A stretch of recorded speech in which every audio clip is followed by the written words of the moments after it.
O fim de semana foi de muito trabalho para o pessoal que participou do Hackathon da NASA, que foi realizado aqui na Unicesumar. E quem está aqui para contar tudo para a gente, como é que foi, é o professor Marcelo Bonfim, que é coordenador do curso de análise de sistemas presencial. Tudo bem, professor? Tudo bem, Laine. Bom, fim de semana, o pessoal varou, nem dormiu. Como é que foi isso?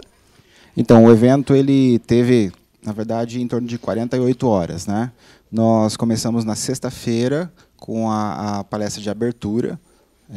O palestrante Ricardo Matiello falou sobre drones, né? Sobre essa nova tecnologia que está sendo utilizada aí, em alta hoje, começando cada vez mais forte aí, né? Trabalhando cada vez mais forte com essa parte de imagens, né? E entre outras aplicações, já para dar uma inspirada nos participantes em relação ao que eles poderiam encontrar e desenvolver no dia seguinte, né? Isso foi na sexta-feira. Daí no sábado pela manhã nós tivemos os minicursos, né, já preparatórios para os participantes, e a partir do meio-dia a gente deu início então à competição, que foi até o meio-dia do domingo, e depois na parte da tarde nós fizemos as bancas finais avaliando os trabalhos. Bom, a gente tem imagens aí, vou pedir para o pessoal já colocar para a gente e vendo um pouquinho do trabalho do pessoal. A gente continua conversando aqui, né, professor? Esses são os minicursos. Isso, esse é o professor Aparecido, né? Ele é professor nosso nos cursos presenciais, e ele trabalhou com o pessoal, com os kits Arduino, né? Equipamento que pode ser trabalhado com a parte de robótica, sensores, né? E foi um minicurso bastante procurado, né? Teve até participante de Curitiba que estava passando por Maringá a trabalho, resolveu visitar a instituição para fazer o minicurso. Isso foi algo bem interessante, bem bacana. Quantos participantes teve? Nós tivemos em torno de 140 participantes, né? Nós tínhamos um pouco mais de vagas, 150, porém alguns acabaram desistindo no momento da chamada, né? do meio-dia, porque as inscrições elas eram individuais e às vezes um conseguiu e o restante da equipe não, daí acabou abrindo vagas. Só que daí a gente foi suprindo essas vagas com os participantes que estavam ali numa fila de espera. Então a gente acabou tendo um número muito bom aí de participantes no evento. E eles tinham uma missão, né? Isso, eram 5 temas específicos que a NASA propôs esse ano, todos eles voltados para o planeta Terra, voltados à sustentabilidade, à parte de desastres naturais, mesmo a parte de água, né, hidrografia, tudo isso foi considerado, né, questões populacionais, migração, tudo isso foi tema da NASA. A NASA não se preocupa só com o espaço, né? Muitas vezes as pessoas pensam, né, que só está querendo saber de outros planetas, da órbita, mas não é só isso. Geralmente o que vem para a mídia, né, são situações mesmo de busca por vida fora da Terra, né? Ou até outros planetas, né? Acabaram de encontrar um aí parecido com a Terra, né? Isso, sempre eles divulgam muito essas pesquisas. Mas a NASA ela tem também muitos trabalhos voltados para a pesquisa dentro do planeta Terra, né? Afinal de contas, é a nossa casa e a forma que a gente tem cuidado dela talvez não seja a melhor possível. Então a gente tem que estar sempre atento e a NASA faz esse trabalho, né, de observar o que tem acontecido no nosso planeta em termos ecológicos, populacionais, né, e todo esse rol de situações para que a gente tenha realmente uma casa boa de se viver, né, boa de se morar. Com certeza. Bom, a gente sempre fala muito de hackathon, né, mas tem muita gente que às vezes não entende como é que é o mecanismo. Quem nunca participou, de repente não consegue entender. Como é que funciona? As pessoas se inscrevem, né, normalmente são de diversas áreas, né? Isso, os hackathons, ultimamente, primeiro, lá atrás, quando começaram os hackathons, lá no final dos anos 90, começaram lá no Vale do Silício, né? Como tudo na área de tecnologia da informação, começa por lá. Na Califórnia. Na Califórnia. E onde tem Facebook, Google, né? Todas as grandes empresas de TI hoje se encontram lá. E eles começaram com essa metodologia que é uma imersão em um período de horas para que se encontre uma solução criativa para um determinado problema.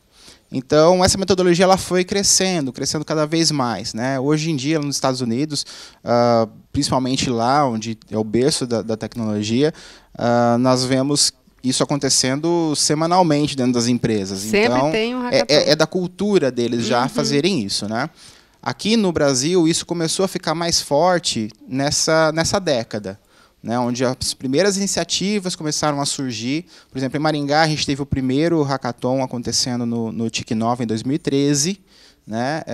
Um pouco antes disso, um conhecido nosso, inclusive que foi aluno da Unicesumar, o Diego Mendes, que é filho, inclusive, do pastor Naaman Mendes, que se encontra nos Estados Unidos. Ele até nos procurou na época, falou: olha, Marcelo, aqui está acontecendo um movimento desse tipo, né? Vamos pensar alguma coisa para a Unicesumar.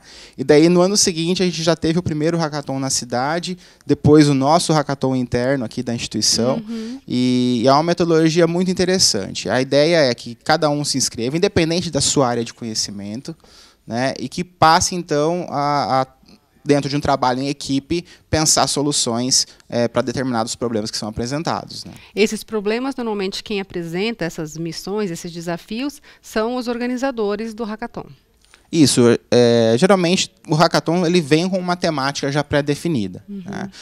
Os nossos 2 últimos hackathons internos, por exemplo, nós tivemos, num primeiro, voltado para situações diversas em relação à educação, né? E no segundo, a gente já pensou uma parceria, a gente trabalhou uma parceria com o CODEM em cima do Master Plan da cidade de Maringá. Então, foram o Master Plan dividido em 5 subtemas, né? Era saúde, segurança, educação, entre outros, né? E aí as equipes, então, trabalham, escolhem um tema e trabalham em cima desses temas aí. E o tema é dado na hora e as pessoas podem pesquisar daí sobre aquilo. Isso varia muito de evento para evento. Né? Por exemplo, da NASA, eles divulgaram os temas com bastante antecedência. Justamente para que quem fosse participar, e às vezes tivesse um pouco mais de interesse, já pesquisasse antes sobre. Alguns já preferem divulgar só no dia a situação, né? A situação problema. Né? Então, são situações assim que a gente tem que vai ver variando de um evento para outro. Né? Mas é um desafio, né? Um desafio para que equipes consigam buscar as melhores soluções para aquilo. Isso, de qualquer forma, né? Às vezes você sabendo o problema antes ou depois, muitas vezes não faz tanta diferença, assim, porque a maioria às vezes acaba começando a trabalhar justamente no dia, porque às vezes forma uma equipe ali com pessoas que não têm o contato diário, então saber o tema antes pode ser algo bom para aguçar a curiosidade, já para irem atrás de alguma coisa, mas muitas vezes o trabalho realmente é definido e feito ali na equipe no momento do evento. E tem gente que vem já com a equipe pronta e tem gente que monta a equipe na hora. Isso. As inscrições geralmente são individuais, né? Então, desse mesmo nosso da NASA, a gente teve um sistema de inscrição próprio da NASA que forneceu para a gente. Então, todo mundo entrava lá e se inscrevia. Quem não conseguia entrar nas 150 vagas já se inscrevia, já aparecia, ó, está na lista de espera. Então é muito organizado isso, né? E daí eles se inscrevem individualmente. Muitos assim, eu me inscrevi, mas a minha equipe não conseguiu. Então eu quis participar, eu entro numa outra equipe. Entendi. Professor, vamos falar um pouquinho dos resultados então, né? Conversamos, falamos o que é o hackathon. Como é que foram os resultados? Foram surpreendentes? Como é que foi? Quantos grupos se formaram? O que eles trouxeram aí de inovação? Então, nós tivemos no total mais de 21 equipes, né, que participaram. E dessas 21 equipes, nós tivemos no domingo pela manhã uma equipe de triagem, formada por professores da casa, que passaram por todas as equipes avaliando os projetos. Desses 21 trabalhos, foram selecionados 10 trabalhos que foram, então, para a rodada final, para a apresentação final, que a gente chama de rodada de pitch, né, que é o discurso de elevador, né, para apresentar o resumo mesmo do projeto em 4 minutos. Então, a NASA mandou também todo o esquema da apresentação, como deveria ser, e então eles apresentaram ao final. Os resultados foram muito bons. Assim, algumas equipes que não ficaram entre as 10 tiveram trabalhos muito interessantes, mesmo as que não ficaram entre as 10 e que não chegaram a ser os 3 primeiros, também tiveram trabalhos muito bons. Então, o saldo é totalmente positivo, né? A gente vê que realmente o objetivo era aguçar essa questão do conhecimento, de criar alguma coisa nova, e isso a gente conseguiu atingir. Entre os 3 primeiros, que soluções eles trouxeram? Bom, o terceiro lugar ficou com a equipe WebGreen. Eles trabalharam um sistema de alerta para desastres naturais, por exemplo, um deslizamento, algo do tipo. Então, a pessoa teria uma aplicação onde ela pode informar os problemas, né, de deslizamentos ou outros desastres naturais, e mesmo se a pessoa está em ela consegue, por um promocionamento rápido do seu aplicativo, informar e acionar a sua localização. Né? Então, esse ficou em terceiro lugar. No segundo lugar, ficou a equipe BeatStorm. Eles trabalharam com o tratamento de imagens via satélite. Nós recebemos da NASA 10 conexões do Sentinel, que é um satélite específico da NASA para ações bem específicas. Olha que legal. E daí eles usaram esse satélite, a imagem desse satélite, com um tratamento que eles trabalharam da imagem, para trabalhar a questão de florestas em mananciais, fundos de vale, né, indicação mais em tempo real de como está a situação nesses casos, né, já focando a parte de meio ambiente. E o pessoal que ganhou, né, a equipe vencedora, se chamava Here Comes the Sun, e o projeto deles focava em um aplicativo que, por meio do celular, indicava para o usuário a questão de possibilidade de sol para ser favorecimento de câncer de pele. Olha então, só. se você está lá numa praia, por exemplo, a ideia deles era a seguinte: você está com o seu celular, o celular tem um dispositivo que capta essa luminosidade e radiação solar, né? E a partir daí, então, eles conseguiam indicar, por exemplo, qual a dose recomendada de protetor solar que a pessoa deveria utilizar para aquela Tem mais raios ultravioletas radiação, ou não? isso, pela intensidade do sol. E também, acionando o dispositivo, você poderia ter um alarme, um alerta de quando você tem que repor aquele protetor solar, que é o grande problema, isso o é grande bom. problema que a gente às vezes encontra, né? A gente vai para a praia, passa uma mas vez eu passei o protetor, filtro, né? mas queimou do mesmo jeito, esqueceu. Depois esquece, né? Então eles trabalharam essa solução.